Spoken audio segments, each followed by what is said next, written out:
os doy la bienvenida a este canal, esto es La Balda Silvestre, yo soy Mónica y hoy vamos a hablar de literatura asiática.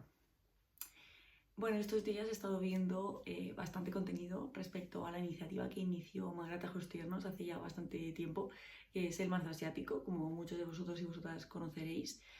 Y bueno, no lo tenía yo muy claro, ¿no? El si me iba a participar o no, así os lo dije en el vídeo anterior del canal, porque no me gusta ponerme tibias, porque no las cumplo, porque voy mucho al son de cómo me sienta en el momento y como pues al final busco los libros en cuanto a muchos factores, ¿no? Entonces como que no me puedo acabar de poner una tibiar, como os digo. Pero sí que es verdad que no sé, como que se me han despertado las ganas y quería hablaros de libros, bueno, que quedarían enmarcados en esta iniciativa que leí años atrás y que creo que pueden estar interesantes. Al final también me gustaría mencionar algún libro que me gustaría leer para el Marzo Asiático y otro que ya estoy leyendo, así que vamos allá. Vamos a empezar con un libro que hace muchísimo tiempo que leí, o sea, creo que hay dos que son del mismo año, 2021, o sea, 4 años para mí ya es bastante como para recordar, pero bueno, lo voy a explicar a grandes rasgos y sí que recuerdo que me gustó muchísimo, por eso lo traigo. Bueno, vamos a hablar de El canto de las montañas de Guyan Fankemai. Este libro se publicó en Alianza de Novelas. Está cubierta, ¿qué os parece? No sé si la vais a ver bien porque estoy grabando esto a las 7:30 de la mañana. Así que, bueno, a ver si podéis ver bien los detalles, a pesar de la luz, que no es la mejor. Bueno, pues este libro, la autora es vietnamita, primero de todo. Entonces, pues aquí lo que nos cuenta es una saga familiar, lo cual ya iréis viendo que en algunos libros vamos a hablar de sagas familiares. Pues es una saga familiar pues en Vietnam y que va saltando en el tiempo. O sea, que encontramos varias líneas en el tiempo, encontramos la línea temporal de la abuela de la protagonista. O sea, entonces tenemos que la abuela era Tran Dien Lan, que nació en 1920 y ella tuvo pues una serie de hijos que tuvieron que huir del norte del país ocupado por los comunistas para ir hacia el sur. Y entonces vemos esa travesía en una parte de estas líneas temporales. Después tenemos a la nieta, que ya se encuentran en plena guerra de Vietnam, que ha sucedido pues, con sus padres, vive con su abuela. Y al final este libro lo que hace es hacer pues ese mosaico del conflicto de Vietnam. Entonces vamos viendo pues, las consecuencias en la población, lo que tuvieron que vivir y soportar. Y hay muchas escenas bastante duras en ese aspecto, ¿no? Porque, bueno, veis pues la hambruna, la situación en la que se vieron sumidos y sobre todo muchos de ellos sin entender, ¿no?, qué estaba sucediendo. Entonces, creo que es un libro que ilustra muchísimo el conflicto de la guerra de Vietnam y todo el asunto que sucedió pues, alrededor de ello. Y la verdad es que me gustó mucho en ese aspecto. O sea, yo recuerdo como que me impactó mucho el conocer sobre el país un poco más, porque reconozco que al final intento leer de vez en cuando, no tanto como me gustaría, pues de todos estos países que salen del canon occidental, pues para aprender un poco más, ¿no? Porque me siento súper ignorante. Entonces, la verdad es que este libro en ese aspecto me ilustró bastante. La autora es poeta y se nota muchísimo porque tiene ese punto lírico y ese punto muy tierno también en la prosa. O sea, estaba contando cosas muy duras, pero con mucha luz y eso me gustó mucho. Así que os lo recomiendo muchísimo. Bien, ahora vamos a ir a un libro que no necesita presentación. Estoy hablando de La vegetariana de Han Kang. Yo creo que ya a día de hoy este libro no necesita presentación, ¿no? De esta ganadora del Premio Nobel 2024. No me voy a extender mucho, más allá de decir que es un libro que lo leí en 2023 y me alucinó. No lo he sacado hasta ahora en el canal, creo. Y me impactó mucho. La verdad es que no tenía muchas expectativas porque tengo un amigo que me lo recomendó ya por 2017 o 2018, en su momento cuando lo petó en la blogosfera anglosajona, y entonces es como que no me llamaba nada la atención, recuerdo. Y ya con el tiempo, pues en 2023 me animé, me compré esta edición de Rata que ya no existe. Pero sí, la verdad es que me animé a leerlo porque, no sé, como que sentí la llamada, como digo yo, de los libros. Y bueno, claro, es que me quedé alucinando. O sea, me encantan los libros que no sé qué estoy leyendo. Me encanta esa sensación. O sea que cuando lo estoy leyendo y pensar, wow, es que me está llevando el autor o la autora por un mundo o a un lugar que no me hubiese imaginado, ¿no? Entonces, La vegetariana en ese aspecto trata sobre una mujer en Corea del Sur que decide dejar de comer carne, de ahí el título, y a partir de esta excusa lo que hace Han Kang es llevarnos por un mundo de violencia hacia las mujeres y una de crítica social enorme, ¿no? De su país y de cómo viven las mujeres ahí y de la libertad o no que tienen para tomar decisiones. Está narrada en 3 partes. La primera parte está narrada por el marido de la protagonista, la segunda parte por el cuñado y la tercera parte por la hermana. Por lo tanto, nunca conocemos a la protagonista a través de sus ojos, ¿no? Siempre la vemos como un mero instrumento de su entorno. Y tiene escenas tan vívidas, o sea, me refiero que se quedan como tan vívidas en tu cabeza. Es súper visual este libro. También está escrito de una manera muy bella y la verdad es que me encantó la sensación que me generó de desconcierto. O sea, cuando acabé el libro me quedé como, ¿qué acabo de leer? O sea, fue una experiencia lectora muy buena. Entonces, creo que por eso a mí La vegetariana sí que me gustó. O sea, sé que puede ser muy desconcertante este libro. Sé que hay gente que no le puede gustar nada. Y creo que, bueno, esa es la parte interesante que tiene, ¿no? Que es muy polarizante. O lo amas o no te gusta nada. En mi caso, me gustó mucho eso, ¿no? Como la manera que tiene de Han Kang de plasmar todo ese entorno de una manera muy visual, muy bella, muy lírica también. Entonces, solo por eso la recomiendo un montón. Tengo también Actos Humanos, pero bueno, de momento no me animo a leerlo. No creo que lo lea este marzo asiático porque por lo visto es un libro bastante duro, entonces no sé si me apetece adentrarme. Vale, pues saltamos de Vietnam y Corea del Sur a Siria. Este autor, ya os hablé de él en un vídeo en el canal, pero que de los primeros que hice. Estoy hablando de Rafik Shami y de su mastodóntica novela El lado oscuro del amor. Este libro lo puse, como digo, en un vídeo del inicio del canal de libros de mi vida, porque es uno de los libros de mi vida. O sea, es un libro que para mí terminar supuso un hito y lo leí en un momento como muy concreto de mi vida que me acompañó, entonces como que le tengo muchísimo cariño por eso, pero claro, veis la extensión. Es una novela que Rafik Shami es sirio, pero vive en Alemania desde hace como 40 años, o sea que él escribe en alemán, pero siempre sus novelas están ambientadas en su Siria natal. Entonces, bueno, como os comento, El lado oscuro del amor es un libro que Rafik Shami, lo explica al final del libro, tomó de excusa una anécdota que escuchó en su juventud de Siria, en Damasco, o sea, de un hecho que sucedió. Entonces, esto a él lo tuvo ahí como 40 años dándole vueltas. Y entonces en los 2000, creo que este libro es de 2004, que él publicaba este libro ambientado en esa historia. En El lado oscuro del amor, lo que hace Rafik Shami pesa bastante. Entonces juego aquí. Lo que hace el autor es un mosaico perfecto del Damasco del siglo XX, o sea, de esta ciudad. Es increíble este libro, o sea, en ese sentido. Es un libro desesperante en muchos momentos. Hubo muchísimos momentos en los que quise abandonar, o sea, que no podía más, porque al final lo que hace Rafik Shami es abrir personajes cada vez más. Y entonces se te abre básicamente una veda de muchísimos personajes en los que al final tienes que situarlos. Algunos de ellos tienen nombres repetidos, lo cual es bastante realista, ¿no? Porque al final, en la vida real, conocemos personas que tienen los mismos nombres. Pero claro, eso hace que a veces sea un poco complicado de seguir.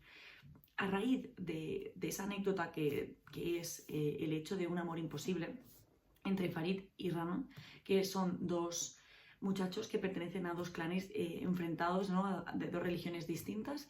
Ellos pertenecen a los Mushtaq y a los Shahin. Los Mushtaq son católicos y los Shahin son de tradición greco-ortodoxa, lo cual están enfrentados. Lo que hace aquí Rafik Shami, él es cristiano, entonces también siempre plasma pues esa religión más minoritaria en Damasco, en Siria. Y la verdad es que a partir, como digo, de esa excusa, ¿no? de ese amor imposible, ese Romeo-Julieta, digamos, que pasó en la realidad, pues nos hace un retrato perfecto de la Siria y del Damasco, concretamente de esa época, ¿no? Desde principios del siglo XX hasta prácticamente los inicios del siglo XXI. Me alucinó esa manera que tiene de hacer una novela comunitaria, una novela en la que los vecinos, los conocidos, las familias, los amigos son importantes. Entonces, a partir de otras historias, de anécdotas, de Damasco y de personajes, de muchísimos personajes, como digo, lo que hace Rafik Shami pues es eso, es plasmarnos una sociedad, una época, un país y a través de un amor imposible, que a mí me encantan las historias de amor imposible, entonces tenía que leerlo sí o sí. Pero como digo, este libro a veces es desesperante porque se va por las ramas, porque no es perfecto, porque es irregular en el ritmo, pero está escrito de una manera que me encantó su prosa y me encantó pues la manera en que tiene de llevar tantos temas y que al final sí que siento que lo resuelve de manera satisfactoria. El final me gustó la manera en que tiene de llevarlo. Sí que es cierto que recuerdo que Rana, que es la protagonista, trata mucho su historia al final del libro y me hubiese gustado un libro prácticamente de Rana, porque me parecía un personaje interesantísimo y se centra muchísimo en Farid, que es su amor imposible, y a mí me parecía más interesante la chica, la verdad. Entonces como que sentí que eso había sido un poco precipitado al final y que Rafik Shami podría haberse centrado más, para mí, en el personaje más interesante. Pero bueno, esto ya es opinión mía propia. Y es curioso porque en Goodreads, antes de leerlo, recuerdo que me leí todas las reseñas en castellano y en inglés posibles de este libro para animarme a leerlo o no. Y muchas de ellas eran como, lo he abandonado, no lo leáis, pasad. Y yo hice el caso omiso de eso. O sea, decidí todo lo contrario y menos mal que fue así. O sea, que a veces hay que guiarse por el instinto y yo sabía que este libro a mí me podía gustar. Así que bueno, lo recomiendo, pero con comillas y con pinzas, porque creo que es un libro un poco difícil de encajar. Si os ha llamado la atención lo que cuento, adelante. De lo contrario, igual no me acercaría porque la extensión es muy larga y el libro es irregular, pero es que me gustó muchísimo los temas que trata y la manera en que tiene de abordarlo el autor. Ahora vengo a hablar de un libro que ya comenté hace un tiempo atrás, también en el canal, de una de las lecturas que hice por otoño. Estoy hablando de Un detalle menor de Adania Shibli. En aquel momento no tenía este libro, no lo tenía en físico, pero me lo compré. Esta autora palestina. La verdad es que este libro es durísimo, o sea, tengo que avisar. Tiene también dos líneas temporales, pero bueno, una de las líneas termina y la segunda ya es la que nosotros acompañamos hasta el final.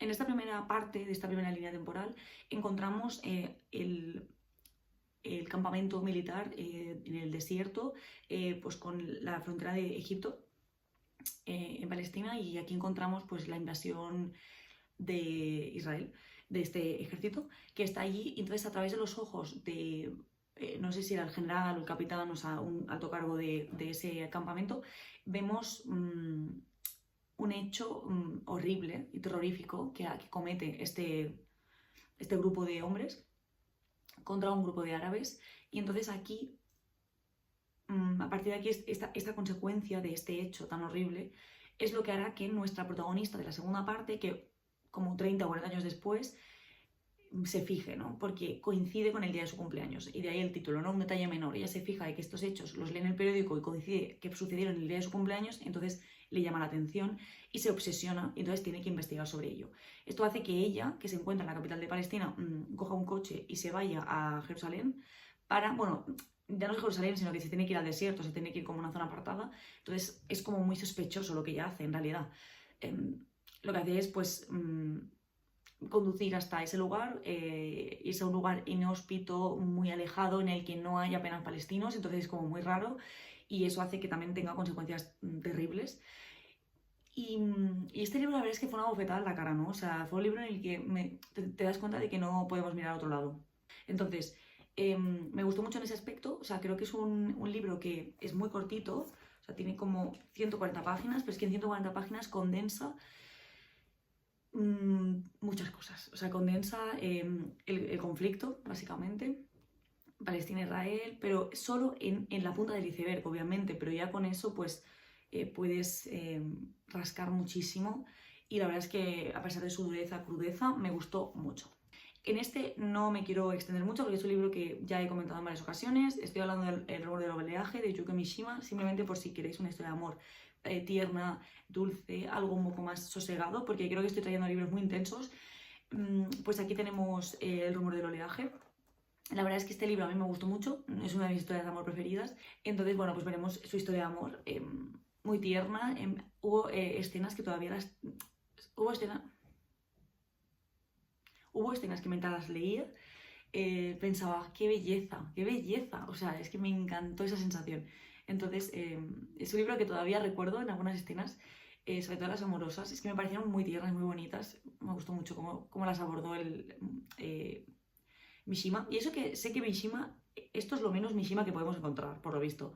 O sea, que no es nada propio del autor escribir así. O sea, al menos este tipo de historias, por lo visto. Lo cual también me llamó la atención en su momento y pensé, ah, mira, pues vamos a leer un libro que salga del canon de Mishima. Sí que me gustaría seguir leyendo al autor. Pero bueno, de momento os dejo por aquí El rumor del oleaje porque es un libro precioso. La verdad es que me gustó muchísimo. Y vamos terminando con las últimas dos. Por un lado volvemos a Corea del Sur, sobre mi hija de Kim Hye-jin. Tampoco me voy a extender muchísimo. Si queréis saber más de este libro, podéis ir a mi top de mejores lecturas de 2024. Está ahí, por lo tanto ya con eso creo que lo digo todo. No obstante, lo que quiero decir de este libro simplemente es el hecho de que me ha abierto la vida de algún modo a escritoras coreanas actuales y que me parecen muy interesantes. Sobre mi hija trata sobre una señora que está viuda, que ya vive en Corea del Sur y ella cuida a ancianos, bueno, cuida especialmente a una anciana que la tiene asignada en su trabajo. Entonces, lo que aquí vemos es una crítica feroz al cuidado de los mayores, a las residencias, el trato que reciben. También, además, en ese aspecto tenemos en cuenta pues esa idea de la sociedad coreana de no haber tenido hijos y por lo tanto no haber contribuido a la sociedad, ¿no? Y eso hace que la mujer a la que ella cuida pues se encuentre como muy desvalida porque la sociedad como que castiga eso. En cambio ella es la única que tiene empatía hacia ella. También tenemos, aparte de esta trama de la protagonista, a su hija treintañera, que ella es lesbiana, tiene una pareja y le pide en un momento dado a su madre pues que las acoja durante un tiempo en casa porque pues está en una situación precaria laboralmente y entonces necesita ayuda y ella es profesora de la universidad. Entonces aquí vamos viendo también la grandísima homofobia que tiene la madre hacia su hija. Es una novela pues como muy violenta verbalmente en ese sentido, es muy reflexiva y muy lenta y muy tranquila, pero vemos la frustración, la rabia y el odio en algunas ocasiones de la propia protagonista, que es nuestra narradora, sus pensamientos hacia el hecho de que su hija pues le gusten las mujeres y tenga una pareja mujer, ¿no? También ya la manera en que está escrito. Es que está escrito de una manera muy íntima. O sea, es como si fuera un diario, es que me encantó. Muy reflexivo, muy pausado, muy sosegado. O sea, un tipo de prosa con la que conecto. Y como que creo que ya sabéis que conecto, así que os recomiendo muchísimo. Y ya por último, un libro que leí el año pasado.